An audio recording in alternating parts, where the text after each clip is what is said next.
Now, this all started Saturday afternoon when 5 bodies were discovered in a quiet Modesto neighborhood. The murders were discovered just 2 days after police received some evidence that links 30-year-old Martin Martinez to the death of his girlfriend's 2-year-old son in October of last year. We have team coverage tonight on this developing story.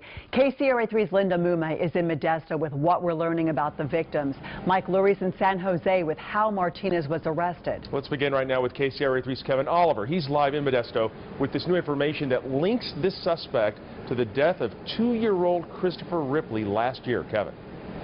Well, police admitted they were already investigating Martin Martinez since last October related to the death of a separate 2-year-old.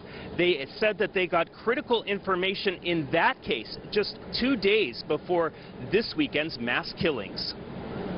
It is horrible that this tragedy happened, but there are no indications leading up to that time that anything like this would occur. Police Chief Galen Carroll defended his department's handling of a case involving Martin Martinez and the death of this 2-year-old Christopher Ripley last October.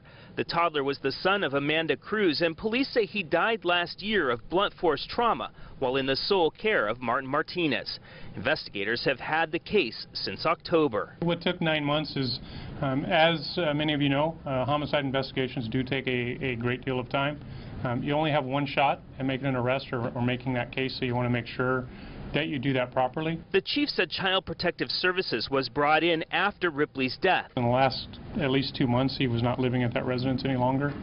When it comes to what was done before that to enforce that order, I can't answer that question. Investigators say 2 days after forensic experts issued a verbal report, a friend called police to check Amanda Cruz's home. There, the body of Amanda Cruz, Martinez's mother, and 3 children were found inside. The chief wouldn't say how all 5 were killed or if they've determined a motive. Police said they're still trying to figure out if anyone else was involved in the killings.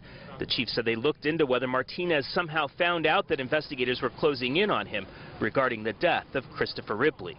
Spoken with the coroner's office.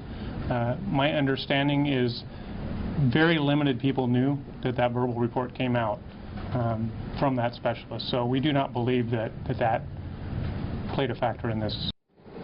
Now, police have not yet released the names of the 3 children involved. They say they have to identify them through DNA samples. We know, though, that one was Amanda Cruz's daughter, one was the daughter of both Cruz and Martinez, and we've learned today that the 3rd child was a family relative who was dropped off the house the morning of the killings. Reporting live from Modesto Police Department, Kevin Oliver, KCRA 3 News. Kevin, thank you. And with so many victims, let's show you exactly what we know here.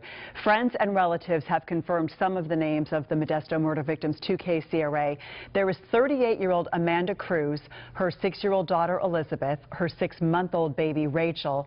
The 2 other victims were 57-year-old Anna Romero and an unidentified 5-year-old child who is related to the family. The suspect is 30-year-old Martin Martinez, who was arrested in San Jose. And again, we learned today that he is the father of 6-month-old Rachel, and Anna Romero was his mother.